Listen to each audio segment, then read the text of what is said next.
And that is why I say that the opposition in this country has lacked a vision. It has nothing else to talk about except Ruto must go. Yes, we can remove the president. Very easy. We just need to turn out in large numbers and vote. But what is the use of removing a president and replacing him with a worse person?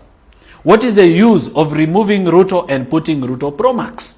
Welcome to Kenya Alpha Media, your #1 trending news channel, entertainment, gossips, rumors. Kindly subscribe before we progress. Wadau na wadakuzi, huyo ni Morara Kebaso ambaye ameenda mbele na kutoa sentiments ambazo hazijawafurahisha wa Kenya.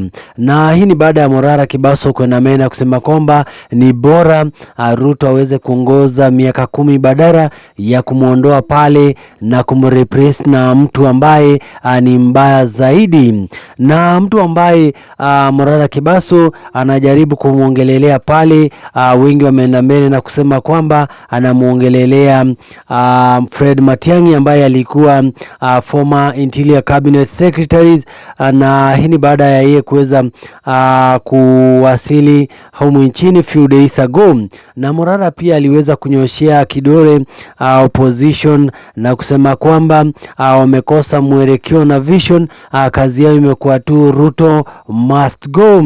Na akasema kwamba yes, if Ruto must go, who must come in? Na pia alienda mena kukosoa Kenya na kusema kwamba for while now tumekuwa tukichagua viongozi kulingana na ukabila, ndiposa tumekuwa na uongozi mbovu. Na kabla tuweze kumsikiza, wacha tuangalie some of the comments ambazo Wakenya waliweza kushare pale. Kijana ya rais alisema, kama unajua ile Ruto atamaliza zake 10 piga like, this opposition is totally confused. Jere akasema, kama si ukabila watu wako nayo, you are the right person. Kebaso, you are Ibrahim Traore of Kenya.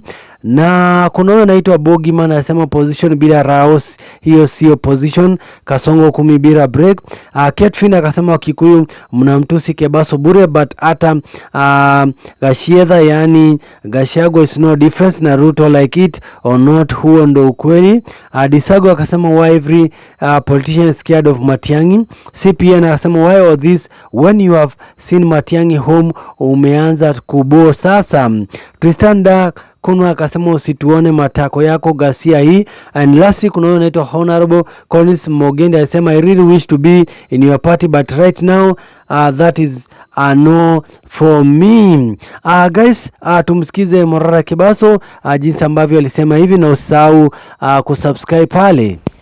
In all things, I know this.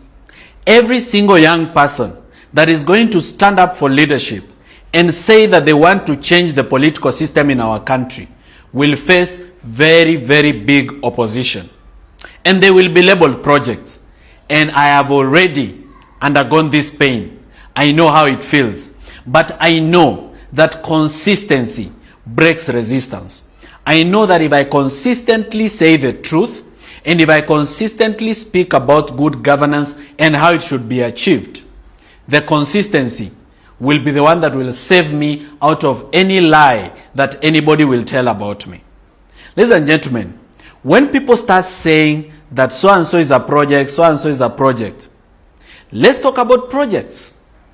Now, Uhuru, the former thief, and Ruto, the current thief, met in Ishaweri. Immediately thereafter, Uhuru got cabinet positions in the cabinet. And just about that time, he started funding a candidate for 2027 using the money he stole from us, which is over 6 trillion, together with Ruto from 2013. So the thief has come to fund someone to solve a problem that they created and that they would like to continue because they earn from that problem called corruption. Really? Ruto and Uhuru, do you actually think we are that dumb? Do you actually think we are that stupid?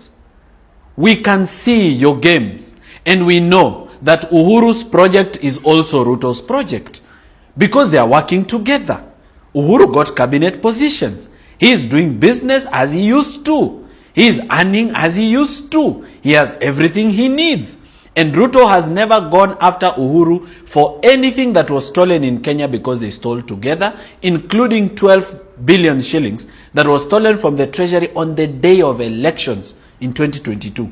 12 billion, siku ya uchaguzi, that they were going to buy shares in Africa Trade and Development Bank and Africa Export-Import Bank and Jamhuri Holdings. 12 billion was withdrawn from our treasury like somebody's M-Pesa.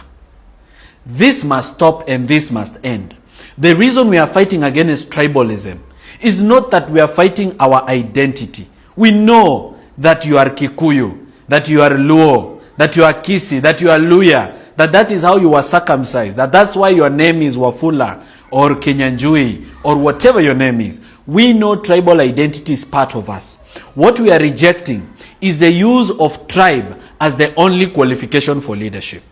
Kama wewe ni Mkenya na unapiga kura kwa sababu huyu ni Mkisi wangu, ama huyu ni Mkikuyu kama mimi, ama huyu ni Mluya kama mimi, you are part of the problem that we are trying to solve. Because your tribal heritage should not be your consideration from leadership.